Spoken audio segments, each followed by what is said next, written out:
시청자 여러분 안녕하십니까? VOA 모닝뉴스 시작합니다.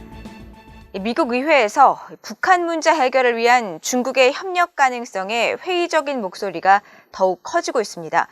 중국은 대북 압박 의지가 없으며 오히려 자국 이익을 위해 대북 제재 회피의 조력자 역할을 한다는 비판까지 제기되고 있습니다. 첫 소식 이조은 기자가 보도합니다. 미중 갈등 속 북한 정권의 미사일 시험이 지속되는 가운데 미국 의원들 사이에서 중국을 비판하는 목소리가 초당적으로 나오고 있습니다. 대북 제재와 관련해 중국의 협력을 기대하는 건 장밋빛 희망에 불과하며 중국은 오히려 대북 제재를 방해하는 조력자란 인식이 더욱 커지고 있는 겁니다. 민주당의 크리스 벤 홀런 상원 의원은 최근 상원 외교위 청문회에서 미국이 북한 정권의 핵미사일 개발에 자금을 대는 돈줄을 차단하기 위한 제재 강화에 노력해왔지만 북한의 제재 회피를 돕는 중국 때문에 제재에 끊임없이 구멍이 생기고 있다고 비판했습니다. As we've seen our relations with China get more strained, have we seen China back off on the pressure it's putting on North Korea with respect to constraining their nuclear weapons program, specifically their long-range missile program. 민주당의 딘 필립스 하원 의원도 최근 북한 정권의 미사일 도발에 대한 미국의 강력한 대응 조치에 의구심을 나타내며 중국의 협력 없는 대북 제재 조치의 한계를 지적했습니다.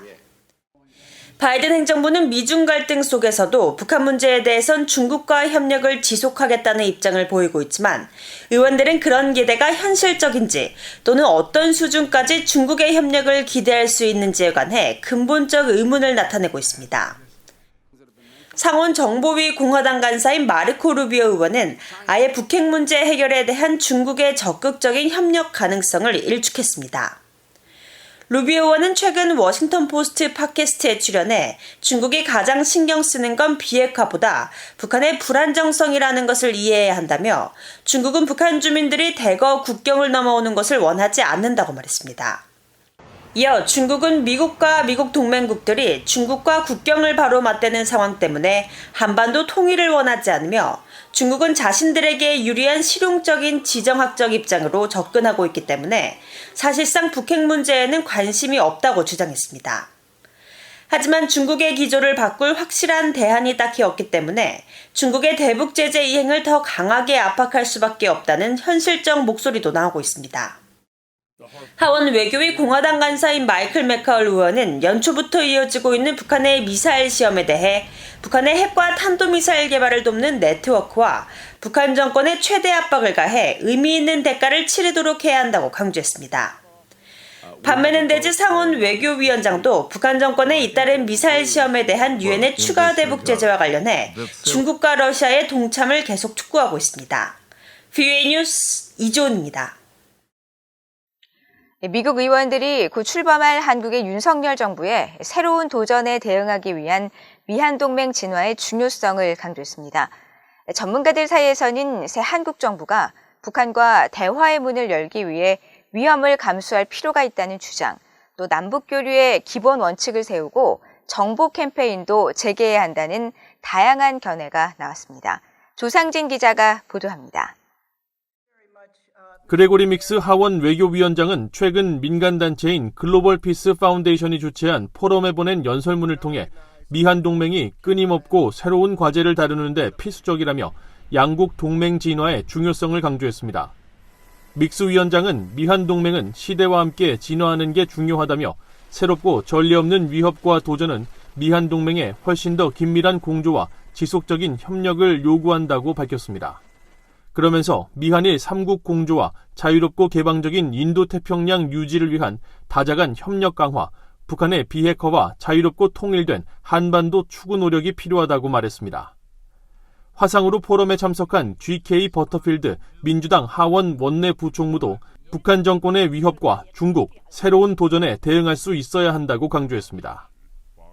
We must continue to envision new ways, brand new ways to deepen U.S. Republic of Korea bilateral coordination in common defense of the ROK, confronting the threats posed by North Korea's nuclear programs and missile programs. And we must address the intensifying U.S.-China relationship. 이날 행사에 참석한 빈센트 브룩스 전 주한미군 사령관은 미국과 한국이 북한과 대화의 문을 열기 위해 위험을 다소 감수할 필요가 있다고 말했습니다. But there has to also be an expectation of the need to take risk in order to open the door to dialogue. The stronger party has to take some risk. And the alliance, in my view, is by far the stronger party. 브룩스 전 사령관은 최근 북한 정권의 미사일 도발은 관심을 끌기 위한 것으로 해석하면서 북한이 이 대화와 논의의 문을 완전히 닫지 않은 것으로 보이는 만큼 강력한 미한 동맹을 바탕으로 북한과 대화에 나설 필요가 있다고 말했습니다. 평양 엘리트 출신 이현승 글로벌 피스 파운데이션 북한 연구원은 한국이 좌우 이념에 관계없이 남북 간 교류의 기본 원칙을 자유시장 경제에 기반해 확고하게 세울 필요가 있다고 제언했습니다. 이 연구원은 차기 한국 정부가 상호주의 원칙을 고수하고 북한에 대한 경제 원조에는 시장주의 경제 원칙 등을 적용하면서 대북 정복 캠페인 등을 통해 북한 주민들에 대한 통일 교육과 의식을 깨우는 게 매우 중요하다고 말했습니다. VOA 뉴스 조상진입니다. 최근 한국 윤석열 새 정부의 미한 동맹과 또 대북 정책 조율을 위해 미국을 방문했던 정책협의 대표단이 방미 결과를 발표하고 북한의 비핵화 공조와 미한일 3국 협력 의지를 미국에 전달했다고 밝혔습니다. 대표단은 25일 발표 자료에서 방미 기간 미국 행정부의 핵심 인사들을 비롯해 의회 지도부, 학계 주요 인사들과 심도 있는 협의를 나눴다면서 특히 고도화되고 있는 북한의 핵미사일 위협 대응과 북한 비핵화 달성을 위해 물샐 틈 없는 양국 공조를 다져나가자는데 미국 측과 공감했다고 전했습니다. 아울러 한국에 대한 확고한 방위 공약과 확장 억제 제공 의지를 재확인했으며 미한일 3국 협력을 통한 인도태평양 지역의 공조 방안, 미래지향적인 한일 협력 관계를 구축해 나가겠다는 의지를 전달하고 미국 측의 공감을 이끌어냈다고 설명했습니다. 대표단은 또 이번 방미를 통해 한미동맹이 군사안보동맹에서 포괄적 전략동맹으로 발전해 나가야 한다는데 공감했으며 새 정부 출범 이후 조기에 한미 정상회담을 개최할 필요성에 대해 논의하고 이를 위해 긴밀히 협의해 나가기로 했다고 밝혔습니다. 북한 김정은 국무위원장이 문재인 한국 대통령에게 친서를 보낸 것은 한반도 정세 악화의 책임을 윤석열 차기 정부에 돌리며 무력 시위 명분을 쌓기 위한 것이라고 미국 전문가들이 진단했습니다. 국무부는 친서에 대한 논평을 삼가며 남북 협력을 강력히 지지한다는 원론적 입장을 밝혔습니다. 박형주 기자의 보도입니다. 한미연합사 작전참모를 지낸 데이비드 맥스웰 미국 민주주의 수호재단 선임연구원은 22일 VOA에 김정은 북한 국무위원장이 문재인 한국 대통령에게 보낸 친서는 차기 윤석열 정부에 대한 메시지로 풀이했습니다. 친서에서 남북관계 개선 가능성을 언급한 것은 앞으로 남북관계 악화의 책임을 윤석열 정부에 돌리며 무기 개발 명분을 쌓기 위한 의도가 있다는 것입니다. Yeah, I think that much of the analysis, I think, is that Kim Jong-un is really trying to prepare for the next administration, for the arrival of the Yoon administration. And I think that he really wants to set the conditions to make President-elect Yoon the bad guy and to shift the blame from, for failure of engagement, of North-South engagement, from Kim Jong-un to President-elect Yoon. 헤리티지 재단의 브루스 클링너 선임연구원은 김 위원장이 말한 남북관계 개선에는 한국 정부가 우리의 조건에 동의한다면이라는 전제가 깔려 있다며 대화 재개 조건으로 제재 완화를 요구하는 것이라고 해석했습니다. 그러면서 김 위원장이 미사일 도발로 위기를 고조시키면서 이런 친서를 보내는 것은 진정성이 없다고 지적했습니다. If North Korea really was interested in improving inter-Korean relations, they could have stopped their rejection of all forms of dialogue and also refrained from repeated threats and insults and violations of UN resolutions. 여러 전문가는 김 위원장이 국방력 강화는 미국의 위협에 맞선 자위적 목적으로 남북 관계에는 부정적 영향을 주지 않는다는 기존의 기만 전술을 지속하는 것으로 평가했습니다. 하지만 프랭크 엄 미국 평화연구소 선임연구원은 김 위원장이 대북 관여가 긴장 완화와 관계 개선을 위해 바람직하다는 메시지를 보낸 것으로 풀이하면서도 이 친서가 한반도 정세 관리에는 별 효과가 없을 것이라고 말했습니다.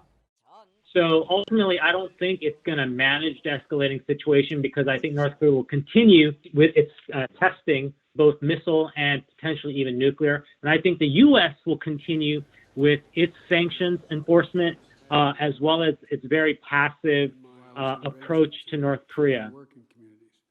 조셉 디트라니 전 북핵 육자회담 미국 차석 대표는 김 위원장이 이른바 핵 억지력 강화를 모색하면서도 한국의 새 정부를 향해 남북 관계가 개선될 여지가 있다는 이중적 자세를 취한 것으로 풀이했습니다.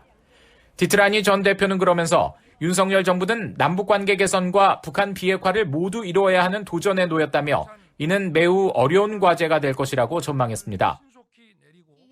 한편 잘리나 포터 국무부 수석부대변인은 친서 교환에 대한 논평은 없다면서도 미국은 남북협력을 강력히 지지하며 남북협력은 한반도에 더 안정적인 환경을 만드는 데 중요한 역할을 할 수 있다는 원론적인 입장을 밝혔습니다. VOA 뉴스 박형주입니다. 유엔이 오는 6월 열리는 제5차 유엔 인권이사회에서 임명할 차기 유엔 북한 인권특별보고관 후보자 명단을 공개했습니다. 유엔 인권 최고대표사무소는 최근 홈페이지를 통해 토마스 오에아 퀸타나 현 북한 인권특별보고관의 후임으로 지명될 후보자로 8명을 선정했다면서 이들의 지원 동기와 경력을 자세히 소개했습니다. 후보에는 미국의 마이클 데이비스 우드로 윌슨 센터 연구원과 오스트리아의 호마윤 알리자데 전 유엔 인권 최고대표사무소 동남아 사무소 대표, 태국, 필리핀, 방글라데시, 알바니아, 폴란드, 페루 전문가 등이 포함됐습니다. 후보들은 지원서에서 자신들의 경험과 전문성이 북한 인권 개선에 기여할 수 있으며 북한 내 반인도적 범죄 등에 대한 인권 유린에 대한 책임 규명 노력을 강화하겠다는 의지도 밝혔습니다. 북한 인권특별보고관은 정부나 기관에 소속되지 않은 채 개인이 독립적으로 조사해 이를 유엔에 보고하고 있으며 그동안 태국 출신의 비틴 문타폰 쫄라롱콘 법대 교수, 마르주키 다루스만 전 인도네시아 검찰총장에 이어 아르헨티나 인권 변호사 출신 토마스 오에아 퀸타나 보고관이 3대 특별보고관으로 활동했습니다. 타이완이 북한 정권의 사이버 공격에 대응하기 위한 국제협력을 촉구했습니다. 타이완 외교부는 22일 미국 정부의 최근 북한 사이버주의보 발령과 관련해 VOA에 사이버 공격은 전 세계 민주주의 국가의 공통적인 도전을 제기한다며 타이완은 이 같은 공격의 세계 최대 목표 국가 중 하나로 절반은 중국에서 비롯됐다고 밝혔습니다. 이어 타이완은 같은 생각을 가진 파트너들과의 사이버 보안 경험 공유를 중시한다며 중국, 북한, 다른 전체주의 국가들의 사이버 공격을 무시해서는 안 된다고 강조했습니다. 그러면서 타이완 정부는 전 세계 민주주의 국가들이 사이버 보안을 강화하고 해킹과 허위 정보 유포를 혼합하는 새로운 유형의 사이버 위협에 대처하기 위해 협력할 것을 거듭 촉구한다고 밝혔습니다. 타이완 정부는 또 북한 정권의 핵무기와 탄도미사일 프로그램 개발과 영내 잠재적 영향을 계속 면밀히 감시하고 있다고 밝혔습니다. 이상으로 VOA 모닝 뉴스를 모두 마칩니다. 시청해주신 여러분 고맙습니다.